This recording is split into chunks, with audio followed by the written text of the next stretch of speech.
Anupama serial का episode सबसे पहले देखने के लिए हमारे चैनल को सब्सक्राइब करें और वीडियो को लाइक करें। आज के एपिसोड में अनुपमा भगवान से प्रार्थना करती है कि उसका ख्याल रखें, क्योंकि आज उसकी नौकरी का पहला दिन है। बांको कहता है कि अनुपमा अपना काम कर लेगी। अनुपमा जया से कहती है कि वह उसे स्कूल से लेने आएगी। बांको अनुपमा से कहता है कि चिंता न करें, वह जया को स्कूल से लाएगा और उसे खाना भी खिलाएगा। अनुपमा से बात करते हुए वह भावुक हो जाता है।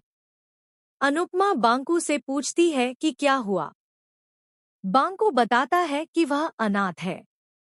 वह कहता है कि उसका चाचा उसे पीटता था और दिग्विजय ने उसे बचाया।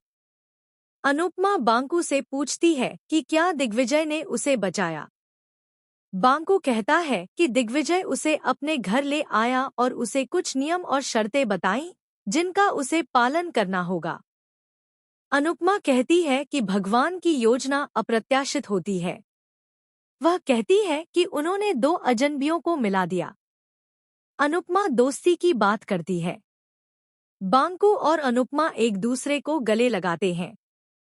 बांको अनुपमा से कहता है कि वह जाए वरना उसे अपनी नौकरी के पहले दिन देर हो जाएगी।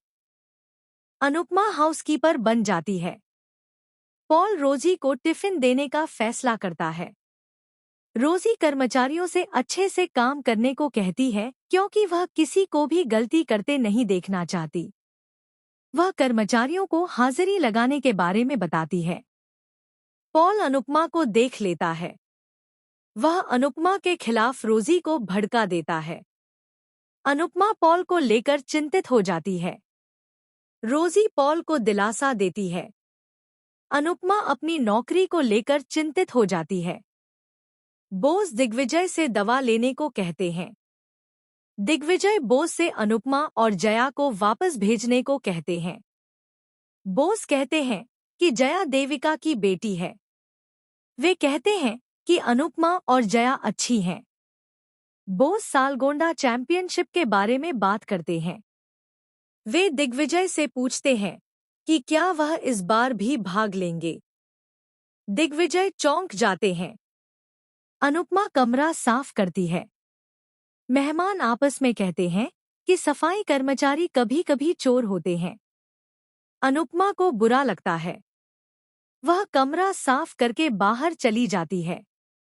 एक मेहमान अनुपमा से टिप रखने को कहता है। अनुपमा कहती है कि उसे वेतन मिलता है और उसे टिप की जरूरत नहीं है। मेहमान कहता है कि अनुपमा अकड़ दिखा रही है। अनुपमा जया को स्कूल से वापस लाने का फैसला करती है। रोजी अनुपमा को जाने नहीं देती। वह अनुपमा को और काम दे दे। अनुपमा जया को स्कूल से वापस लाने का फैसला करती है। रोजी अनुपमा को जाने नहीं देती। वह अनुपमा को और काम दे देती है। रोजी पॉल को आश्वासन देती है कि वह अनुपमा को परेशान करेगी। अनुपमा बांको से जया को लाने के लिए कहती है। जया अनुपमा को बताती है कि वह अपनी सहेली की मां के साथ वापस आई है। अनुपमा जया से कहती है कि वह बांको या दिग्विजय को परेशान न करे। बांको अनुपमा से पूछता है कि वह जया को भोली और समझदार बनना कैसे सिखा रही है। अनुपमा कहती है कि बेटियां जन्मजात गुणों के साथ पैदा होती हैं। राही तैयार हो जाती है। प्रेम लौटता है और राही के करीब आता है। प्रेरणा प्रेम को मीटिंग के लिए बुलाती है। प्रेम और राही कुछ अच्छा समय बिताते हैं। राही प्रांशी की देखभाल में व्यस्त रहने के कारण प्रेम को नजरअंदाज करने के लिए उससे माफी मांगती है। प्रेम और राही आपस में बातें करते हैं। प्रेरणा सोचती है कि प्रेम उसका फोन क्यों नहीं उठा रहा है, क्योंकि उन्हें मीटिंग के लिए देर हो रही है। अनुपमा को पता चलता है कि रोजी पॉल की पत्नी है और वह चौंक जाती है। रोजी अनुपमा को परेशान करने की कसम खाती है। परी को शक होता है कि राजा का किसी दूसरी लड़की की तारीफ करना मतलब उससे परेशानी है। राजा परी को आश्वस्त करता है। राही परी से पूछती है कि वह अजीब व्यवहार क्यों कर रही है। वह परी से कहती है कि वह रोजी पर दोबारा शक न करे। गौतम कहता है कि पुरुषों पर भरोसा नहीं करना चाहिए। प्रेरणा आती है और प्रेम से मीटिंग में न आने के बारे में सवाल करती है। गौतम राही और प्रेम के रोमांस के बारे में इशारा करता है। प्रेरणा असहज महसूस करती है। रोजी अनुपमा को आराम करने के लिए दोषी ठहराती है। वह अनुपमा पर नजर रखने की बात करती है। अनुपमा कहती है कि वह अपनी बेटी से बात करना चाहती है। रोजी अनुपमा को बात करने से मना कर देती है। अनुपमा कहती है कि उसे जया से बात करनी है। रोजी कहती है कि अगर अनुपमा को इतनी सारी परेशानियां हैं तो उसे घर पर ही रहना चाहिए। अनुपमा रोजी से पूछती है कि वह उससे क्यों नाराज है। रोजी स्पष्ट करती है कि अनुपमा ने पॉल के साथ गड़बड़ करने की कोशिश की और अब उसे इसका खामियाजा भुगतना पड़ रहा है। अनुपमा चुनौतियों के बावजूद काम करने का फैसला करती है। एपिसोड समाप्त। रिकैप। अनुपमा रोजी को बताती है कि उसने आज का माही से तय समय सीमा में काम पूरा करने को कहती है। माही भरोसा दिलाती है कि वह काम करेगी और समय से पहले डिजाइन तैयार कर देगी। गौतम कहता है कि वह माही से बात करना चाहता है। माही कहती है कि अभी उसके पास बात करने का समय नहीं है। वह वसुंधरा से कहती है कि अब उसे कोई रोक नहीं सकता। अनुपमा खाना परोसती है। दिग्विजय पैक किया हुआ खाना खाने का फैसला करता है, लेकिन बॉस उसे खाने के लिए जोर देते हैं। दिग्विजय को याद आता है कि सावी ने उसे बताया था कि वह एक यूट्यूबर से सीख रही है। असलियत में लौटते हुए अनुपमा दिग्विजय से पूछती है कि वह अपना कैफे क्यों नहीं शुरू कर रहा है। दिग्विजय गुस्सा हो जाता है और अनुपमा से पूछता है कि वह उसे सलाह देने वाली कौन होती है। अनुपमा माफी मांगती है और बॉस को बताती है कि वह नौकरी ढूंढ रही है, इसलिए उसने ऐसा कहा। बॉस अनुपमा से कहते हैं कि वह चिंता न करे, वह दिग्विजय से बात कर लेंगे। हसमुख और लीला इस बात पर चर्चा करते हैं कि सभी बच्चे काम कर रहे हैं और शायद एक दूसरे के साथ असुरक्षित महसूस करते हों। परी और परितोष हसमुख और लीला के साथ शामिल होते हैं। परी कहती है कि राही खाना बनाएगी क्योंकि उसका काम जरूरी नहीं है। हसमुख परी से पूछता है कि वह कौन होती है फैसला करने वाली और उसे फटकार लगाता है। लीला और हसमुख को डर है कि पैसे की वजह से कोठारी घर में तनाव पैदा हो जाएगा। परी परितोष से पूछती है कि क्या उसने किंजल को फोन किया था। परितोष कहता है कि वह बाद में फोन करेगा। अनुपमा नवरात्रि मनाने का फैसला करती है। वह जया को इसके बारे में बताती है। वहीं लीला पूजा की तैयारी में जुटी है। जस्सी गुड़ी पड़वा के बारे में बात करती है। लीला कहती है कि जस्सी अंश की दोस्त है और जल्द ही वह अंश के लिए एक ऐसा जीवन साथी लाएगी जो उसे समझेगा। वह जस्सी से अंश को किसी गुजराती लड़की से शादी करने के लिए प्रोत्साहित करने को कहती है। जस्सी यह सुनकर हैरान रह जाती है। अनुपमा, बंकू और जया पूजा करते हैं। दिग्विजय को सावी की याद आती है और वह बेचैन हो जाता है। वह फर्श पर गिर जाता है। रिकैप। अनुपमा बंकू और जया के साथ नृत्य करती है। दिग्विजय को देखकर सब स्तब्ध रह जाते हैं। डी है कि उसे भूख लगी है। अनुपमा बंकू को बुलाती है और उससे जया को अंदर ले जाने के लिए कहती है क्योंकि उसे देर हो गई है। बंकू अनुपमा से चुपचाप घर में प्रवेश करने के लिए कहता है।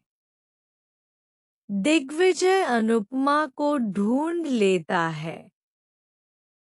वह अनुपमा से कहता है कि वह देर रात मिलने के लिए चली गई है। बिजली चली जाती है और दिग्विजय बंकू से पूछता है कि क्या उसने इलेक्ट्रीशियन को बुलाया था। बंकू बार-बार मना करता है। अनुपमा बिजली ठीक करने का फैसला करती है। वह कहती है कि जया को भूख लगी है। दिग्विजय अनुपमा को लाइट चेक करने की अनुमति देता है। अनुपमा लाइट ठीक कर देती है। दिग्विजय अनुपमा को पैसे देता है। अनुपमा लेने से इनकार कर देती है।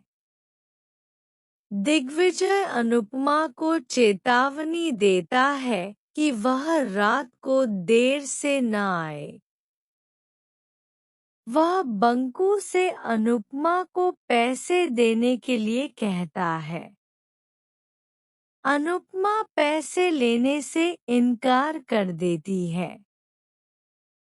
बंकू अनुपमा पर पैसे लेने का दबाव डालता है। वह कहता है कि दिग्विजय उतना बुरा नहीं है। अनुपमा जया से कहती है कि उन्हें पैसे तब मिले जब उन्हें उनकी सबसे ज्यादा जरूरत थी। अनुपमा सबकी भलाई के लिए भगवान से प्रार्थना करती है।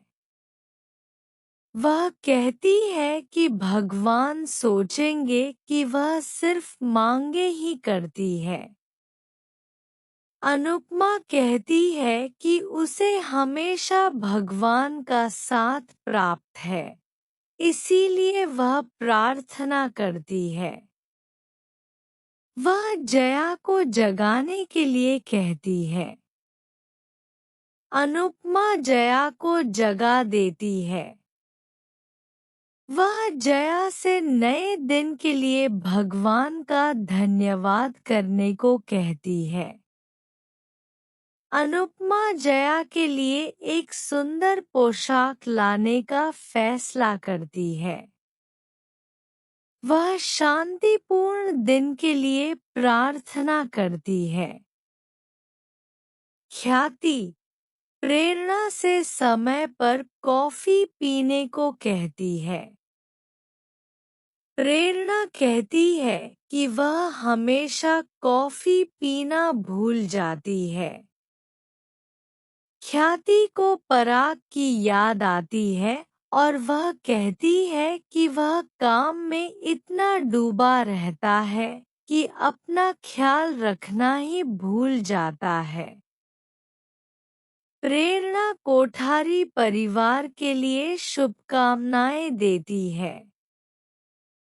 गौतम प्रेरणा को कोठारी परिवार के खिलाफ भड़का देता है।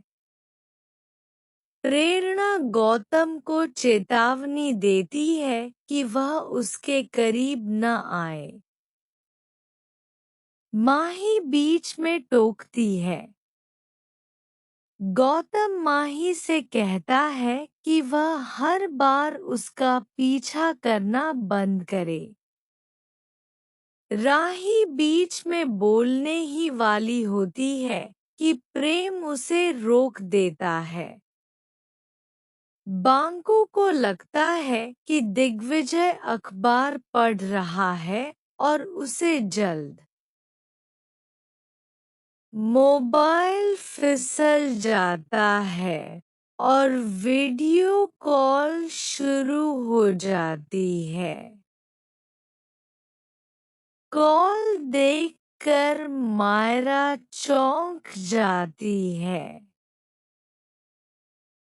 अरमान को लगता है कि मायरा ने अभीरा को देख लिया है। वह कुछ समझाने ही वाला था कि मायरा अरमान से पूछती है कि वह कावेरी को इतनी जल्दी घर क्यों ले आया। अभीरा और अरमान राहत महसूस करते हैं। अरमान कहता है, कावेरी का अस्पताल से डिस्चार्ज हो गया है। वह मायरा से फोन के बारे में पूछता है। मायरा कहती है कि उसने प्रिंसिपल को कावेरी के बारे में बता दिया था और उन्होंने उसे फोन करने के लिए अपना मोबाइल दे दिया था। वह अरमान से पूछती है कि क्या वह कावेरी के वापस आने से खुश नहीं है। अरमान कहता है कि कावेरी वापस आ गई है और वह खुश है। मायरा अरमान से कहती है कि वह किसी ऐसे व्यक्ति को लाए जो कावेरी की देखभाल कर सके। अरमान अभीरा की तरफ देखता है। वह मायरा से कहता है कि वह अपनी पढ़ाई पर ध्यान दे। विद्या अभीरा को ताना मारती है कि लौटने से पहले उसे कम से कम मायरा के बारे में तो सोच लेना चाहिए था।